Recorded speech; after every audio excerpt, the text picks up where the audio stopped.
Olá, boa noite, boa noite. Estamos aqui mais uma vez para mais um Evangelho no Lar. Como sempre fazemos, todos os domingos, às 19 horas, agradecendo a esse mestre essa oportunidade. E vamos elevar o nosso pensamento ao Mestre Jesus, rogando o amparo, a proteção para mais este momento de aprendizado, que possamos, Mestre Jesus, colocar em prática aquilo que aprendemos no Teu Evangelho de Amor. Porque Tu mesmo dissestes, não pertence a esta ou aquela religião. No Teu Evangelho, a Tua lei de amor e caridade é para todos nós, Seus irmãos em humanidade. Que todo aquele, Mestre amado, que tomar conhecimento dos Teus ensinamentos, dos Teus exemplos, que possam segui-los. A tarefa não é tão fácil, sabemos, devido à nossa pequenez, nosso pouco adiantamento espiritual, Mestre Jesus. Mas com Teu amparo, a Tua força, quando nos dá coragem, nós nos reerguemos e colocamos em prática tudo aquilo de bom que aprendemos. Por isso te convidamos, Mestre Jesus, coloca o medicamento invisível nas nossas águas e fique conosco em mais este Evangelho no Lar. Que assim seja. Boa noite, Marlene, Cristiana, nossa administradora, sejam bem-vindas. Hoje temos uma mensagem do livro Vivendo o Evangelho, que é uma psicografia de Antônio Baduy Filho pelo Espírito André Luiz, que nos diz assim na sua mensagem 267. Oi, Lourença, seja bem-vinda, minha irmã. E nos diz assim: casamentos fracassam quando a escolha do companheiro se apoia exclusivamente nos critérios de satisfação física. Beleza, mas a beleza passa. No corpo, mas o corpo se altera. No vigor, mas o vigor tende a acabar. Na novidade, mas a novidade envelhece. Prazer, mas o prazer sexual declina. No interesse, mas o interesse é volúvel. Quando se baseia na atração, mas a atração muda. No desejo, mas o desejo varia. Sexo tem seu lugar no casamento, mas convém não confundi-lo com afeição. A união que se alicerça no afeto claro, seguro, apoiado na reciprocidade da compreensão e do respeito, tem a dimensão do amor que é eterno. Contudo, a união que se sustenta apenas do prazer físico é precária como o próprio sexo. Isso pertence bastante hoje em dia para os jovens que, infelizmente, estão confundindo sexo com amor, né? Boa noite, Vilma, seja bem-vinda, minha irmã. Hoje saiu para nós a leitura do capítulo 9, que fala sobre a paciência. No item 7 do capítulo 9 diz assim: A dor é uma bênção que Deus envia a seus eleitos. Não vos aflijais, pois, quando sofrerdes, mas ao contrário, bendizei o Deus Todo-Poderoso que vos marcou com a dor aqui para a glória do céu. Sede pacientes. A paciência também é uma caridade, e deveis praticar a lei de caridade ensinada pelo Cristo, enviado de Deus. A caridade, que consiste na esmola dada aos pobres, é a mais fácil das caridades. Mas há uma bem mais penosa e, consequentemente, bem mais meritória: perdoar aqueles que Deus colocou em nosso caminho para serem os instrumentos de nossos sofrimentos e pôr em prática, pôr em prova a nossa paciência. A vida é difícil, eu o sei. Ela se compõe de 1000 ninharias que são alfinetadas, que acabam por nos ferir. Mas é preciso olhar tanto os deveres que nos são impostos, quanto as consolações e as compensações que recebemos. Só então veremos que as bênçãos são mais numerosas que as dores. Quando se olha do alto, o fardo parece menos pesado do que quando se curva a fronte para o chão. Coragem, amigos! O Cristo é vosso modelo. Ele sofreu mais que qualquer um de vós e não tinha nada a se repreender, enquanto vós tendes que espiar vosso passado e fortalecer-vos para o futuro. Portanto, sede pacientes, sede cristãos. Essa palavra encerra tudo. Um espírito amigo. Le Havre, 1862. Eu quero convidá-las para domingo que vem no Evangelho. Eu vou ler um poema que eu recebi. Agora eu li aqui um espírito amigo. Eu recebi de um espírito materno um poema para todas nós mães. E eu quero ler no Evangelho de domingo que vem, se Deus permitir, se Jesus permitir. E diz assim no roteiro sistematizado. Diz assim: por que a dor é uma bênção? Porque ela é o veículo através do qual nos regeneramos perante os erros do passado, em razão dos nossos desvios da rota da felicidade. Por isso, diante do sofrimento, ao invés de nos afligirmos, é mais lícito bendizer a Deus pela oportunidade de resgate que nos concede. Então, aquilo que às vezes, quando a gente não tem ainda um pouquinho que seja do conhecimento da doutrina, a gente tem o hábito de dizer assim: que injustiça, fulano nasceu de tal forma, fulano não pode comer tal coisa. Mas é que muitas vezes nós, em encarnação passada, falando isso quando é uma criança que já nasce, abusamos de algumas coisas, né?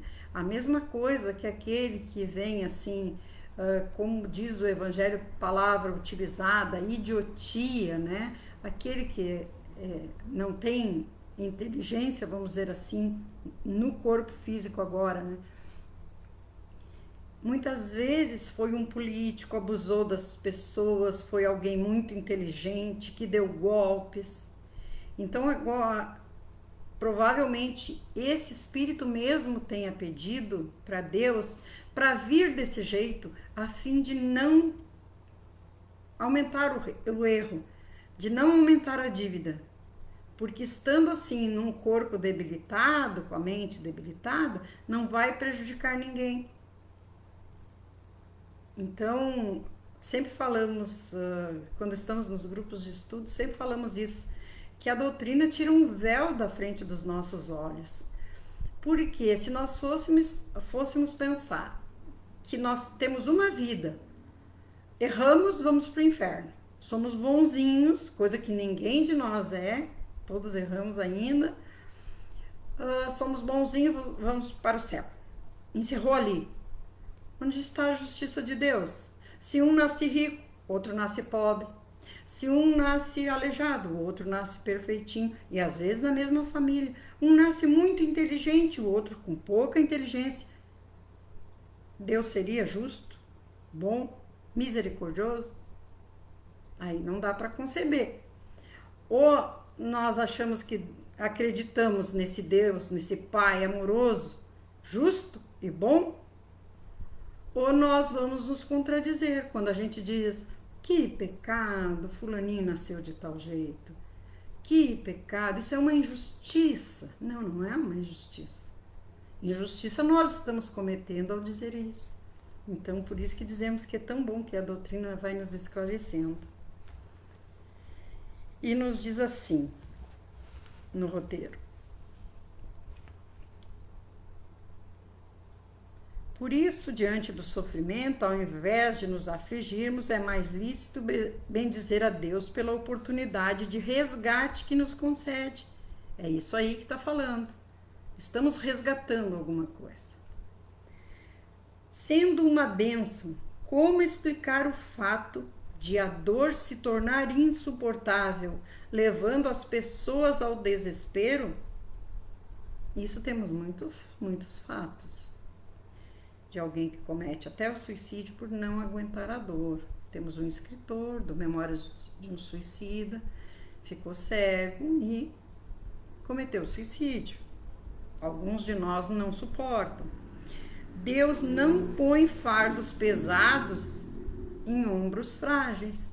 Desse modo, a dor está sempre na proporção das forças e capacidade de cada um.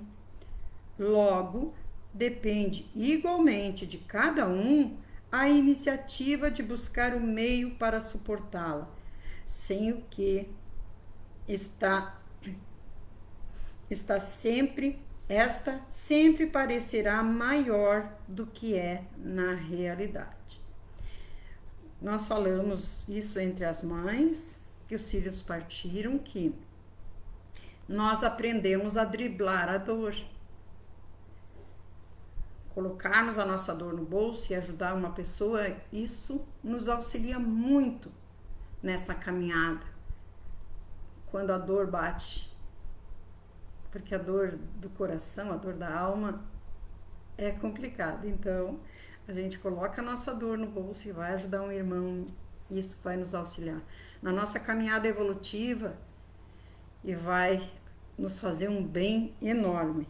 Então, por isso que diz que depende de cada um a iniciativa de buscar o meio para suportar a dor, né? Sem o que esta dor sempre parecerá maior do que ela é na realidade. Porque quando nós ficamos nos vitimizando, nos achando os coitadinhos, e aquilo que falamos antes, então quer dizer que Deus errou, mandou para nós e nós somos os santinhos e Deus que errou? Não. Nós erramos, Deus é certo. Deus, contudo, não desampara ninguém que o procura. A dificuldade toda está em nós para chegarmos até Ele. Nós esquecemos de pedir o amparo, e quando nós pedimos o amparo vem. Vem através de uma palavra amiga, vem através de uma visita que recebemos, através de um fato que acontece que nos chama atenção e tira nós daquele mesmismo ali de ficar pensando só da monoideia, né? Ficar com a ideia fixa naquilo que está nos incomodando. Então, quando nós saímos daquele círculo vicioso ali, isso nos ajuda também. Por que a vida é tão dolorosa na Terra? Porque nós a tornamos assim em razão de nosso procedimento, competindo-nos agora restituir-lhe a condição de reino de paz e felicidade.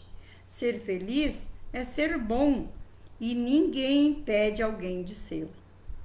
O Evangelho é lição de amor para todas as criaturas. No entanto, insistimos em querer aplicá-lo aos outros. Aí está o erro. Então, precisamos sempre olhar para dentro de nós e ver o que estamos fazendo. Né? Como diz o Evangelho, nós vemos o argueiro no olho do nosso irmão e não vemos a trave no nosso. Acerca desse problema, qual o caminho que nos oferece o Evangelho? O Evangelho nos lembra que a prece, aliada à fé, constitui remédio eficaz para obtermos de Deus forças para suportarmos nossas dores. Mas isso não basta. É necessário também saber esperar e, à frente das tribulações, cultivar a paciência.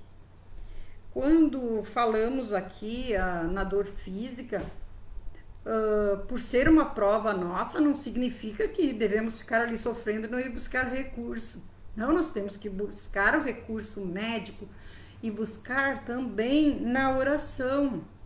Mas, como diz aqui, com fé, pensamento elevado, com fé, colocamos a nossa água, fazemos uma prece e o Pai vai ouvir, porque nenhuma prece fica sem resposta.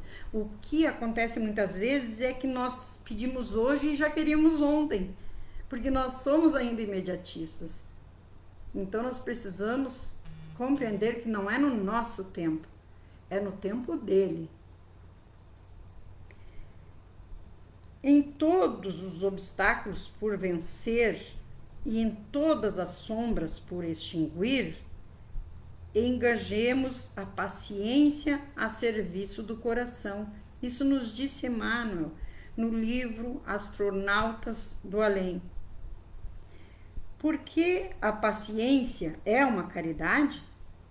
Porque praticamos também a caridade quando perdoamos aos que Deus nos colocou em nosso caminho para serem instrumentos do nosso sofrer e para nos porem à prova a paciência. Muitas vezes falamos assim, meio que mecânico, dizendo: ai, meu Deus, dai-me paciência. E aí o que acontece? Deus coloca uma pessoa difícil no nosso caminho, justamente para a gente aprender a ter paciência, para a gente treinar a paciência. Então, não vamos reclamar quando Deus coloca no nosso caminho esses instrumentos, esses irmãos difíceis que nos complicam a caminhada. Eles estão aí para nos auxiliar. Nós aqui, na nossa pequenez, não entendemos isso muitas vezes. Paciência, no fundo, é resignação, quando as injúrias sejam desferidas contra nós em particular. Emmanuel, Livro da Esperança. De que forma a paciência constitui o remédio que ameniza as dores? A paciência nos propicia a serenidade capaz de nos fazer ver que, a par do sofrimento, há um número bem maior de bênçãos, dádivas e compensações que emanam do Pai, diante das quais as nossas dores passam a ser bem menores e menos significativas, conquanto ainda nos afetem. O fardo parece menos pesado quando se olha para o alto do que quando se curva para a terra à nossa fronte. Isso é fato. Quando nós desanimamos, fica mais pesado. Mas quando a gente começa a olhar ao nosso redor, isso nós podemos fazer. Sempre tem algum irmão, algum familiar, algum amigo conhecido que tem assim uma carreta de problemas maiores que os nossos. E aí nós começamos a enumerar as bênçãos que recebemos. Isso é muito bom. Porque nós esquecemos que se acordamos hoje, obrigada, Senhor. Se respiramos sem oxigênio hoje, obrigado, Senhor. Sem aqueles tubos, né? Que do oxigênio nós precisamos. Se nós ganhamos o bom dia de um filho, né? Obrigado, Senhor. E nós esquecemos de agradecer porque são bênçãos. Nós precisamos lembrar de irmãos que às vezes queriam muito, o filho não tem, às vezes tiveram, perderam. Perderam que a gente diz no sentido aí vulgar, porque a gente sabe que não perdemos. Eles partiram antes de nós. Um dia todos nós iremos e nos reencontraremos com os nossos amores, né? Então, nós somos assim, temos muitas bênçãos. Quando chega na minha idade, então, que já vem os netos, são bênçãos. Sempre falamos que são presentes de Deus para nós. Então, ao invés de nos lamentar, vamos começar a trocar, vamos começar a agradecer. E aí isso torna mais leves os nossos fardos. Nós pensamos, deixa para lá aquilo lá. Alguém falou mal? Deixa para lá, entre ele e Deus. Acertar as contas. Nós vamos deixar para lá, passar batido. Perdoar como pede Jesus. Se às vezes não conseguimos perdoar, não vamos ficar comentando aquilo daquele irmão que nos caluniou, que usou a maledicência contra nós. Não vale a pena. E diz assim: em termos de paciência, de que modo Cristo nos serve de modelo? Jesus, que nada tinha para se penitenciar, sofreu muito mais que cada um de nós, que, ao contrário, temos muito que espiar do nosso passado. De exemplo maior de paciência não se tem conhecimento. Jesus foi a paciência sem limites. No entanto, embora suportasse sereno todos os golpes que lhe foram endereçados, pessoalmente preferiu aceitar a morte na cruz a ter de aplaudir o erro ou a compliciar-se com o mal. Também nos disse Emmanuel no livro da Esperança. E acreditamos realmente, exemplo maior de paciência que Jesus não temos mesmo. E o item 8 do Evangelho diz assim: obediência e resignação. A doutrina de Jesus ensina sempre a obediência e a resignação, duas virtudes companheiras da doçura, ambas muito ativas, embora os homens erradamente as confundam com a negação do sentimento e da vontade. A obediência é o consentimento da razão. A resignação é o consentimento do coração. Ambas são forças ativas, pois carregam o fardo de provas que a revolta insensata deixa cair por terra. O covarde não pode ser resignado, assim como o orgulhoso e o egoísta não podem ser obedientes. Jesus foi a encarnação dessas virtudes desprezadas pela antiguidade materialista. Ele veio no momento em que a sociedade romana perecia nas fraquezas da corrupção. Veio fazer brilhar no seio da humanidade abatida os triunfos do sacrifício e da renúncia carnal. Assim, cada época é marcada pelo cunho da virtude ou do vício, que deve salvá-la ou perdê-la. A virtude de vossa geração é a atividade intelectual. Seu vício é a indiferença moral. Eu digo somente atividade, pois o gênio eleva-se repentinamente e também, num repente, descobre os horizontes que a multidão não verá senão depois dele. A atividade, por sua vez, é a reunião dos esforços de todos para se atingir um fim menos brilhante, mas que prova a elevação intelectual de uma época inteira.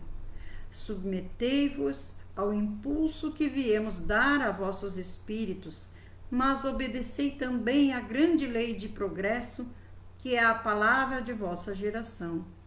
Infeliz do espírito preguiçoso, daquele que fecha seu entendimento.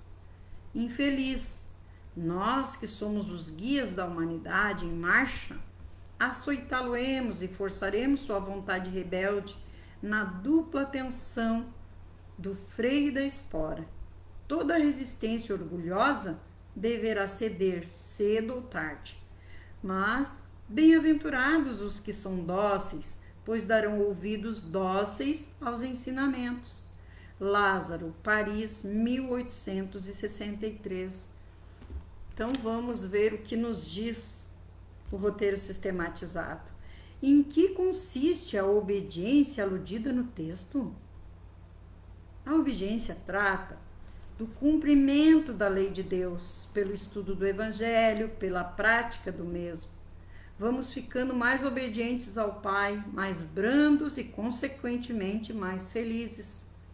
A obediência é consentimento da razão. O que é resignação? São os bons sentimentos que alimentamos em nosso coração. É compreender a necessidade de não nos revoltarmos, de sermos bons a fim de sermos felizes. A resignação é o consentimento do coração. E de que modo Jesus exemplificou a obediência e a resignação? Cumprindo a vontade de Deus junto a nós, compreendendo nossa fraqueza, sofrendo pacientemente as nossas agressões e perdoando-nos. Ninguém ascende ao rumo de Deus sem o esforço sacrificial de si mesmo. A marcha evolutiva é de todos, mas a opção da estrada é de cada um. Obediência e resignação equivalem à negação do sentimento e da vontade? Não. Ao contrário, quando nos mostramos obedientes aos mandamentos divinos e resignados diante da nossa prova, estamos impondo o nosso sentimento de amor a Deus, ao próximo e a nós mesmos, e exercendo a nossa vontade em dominar as nossas más tendências. Perante a visão acanhada dos homens, essas visões podem equivaler à negação do sentimento e da vontade. Contudo, perante Deus, a quem devemos realmente prestar contas, essas virtudes representam disciplinamento da vossa vontade no atendimento aos seus desígnios. E como podemos aprender e desenvolver em nós essas duas virtudes? A perfeita assimilação do Evangelho de Jesus por cada um de nós, seja pela própria conscientização, pelo exemplo das pessoas de bem, pelas boas leituras ou ainda pela orientação das religiões que conduzem ao bem, nos levará a desenvolver essas e outras virtudes. Em último caso, a dor decorrente dos nossos desvios também contribuirá. Por essa razão, em nossa família fraternal, encontraremos sempre neste ou naquele irmão infeliz o necessitado em forma de algoz ou travestido em piedoso censor, fiscalizando nossos atos e palavras. Isso nos disse Joana de Ângeles no Lampadário Espírita. Uma boa coisa é quando temos o hábito do toma lá da cá, começar a silenciar. Porque quando a gente silencia, não significa que a gente concorda com aquilo que o irmão está falando. E nos diz o próprio Evangelho, às vezes precisamos calar e deixar um mais tolo que nós falar. Não significa, não, que estamos concordando com a barbárie, com aquilo que está dizendo muitas vezes contra nós. Significa que estamos querendo evoluir, estamos querendo ficar em conexão com Deus, com Jesus, e não vamos, porque depois que a palavra sai daqui, não tem como voltar atrás. Então, a água da paz que Chico falava é encher a boca de água e não fazermos de conta quando alguém está verbalmente nos agredindo, quando está falando barbáries, silenciar. Silenciar. E uma boa também dica é, em pensamento, fazer uma oração. Aí não estaremos mais ouvindo aquilo e estaremos elevando o nosso pensamento ao nosso Criador, nos conectando com o Mestre e o amparo virá. Muitas vezes até desviando aquele que nos maltrata, às vezes até é desviado do nosso caminho. Se a nossa prova era até ali, o Pai dá um jeito de desviar. Então é isso, tudo a seu tempo, no tempo dele, não no nosso. Vamos novamente elevar o nosso pensamento a Jesus, ao nosso Pai, ao nosso anjo de guarda, agradecendo por mais esse momento que estamos juntos, conectados ao plano superior, rogando as bênçãos para cada um de nós, conforme a nossa necessidade, o nosso merecimento, que possamos, Mestre Jesus, nessa semana que se inicia, colocar em prática a tua lei de amor e caridade, fazendo o bem sem olhar a quem, agradecendo as bênçãos que recebemos, ao invés de lamentarmos as nossas provações, aquilo que nos acontece de ruim, porque sempre retiraremos desse acontecimento, desse fato, algum aprendizado, muitas vezes nos livrando de perdas e sofrimentos maiores. Que possamos estar sempre, Mestre Jesus, receptivos às tuas bênçãos de amor e paz. Guia-nos em mais uma semana de trabalhos, de estudos, de ensinamentos e aprendizados. Fica conosco, Mestre Jesus, hoje e sempre, que assim seja.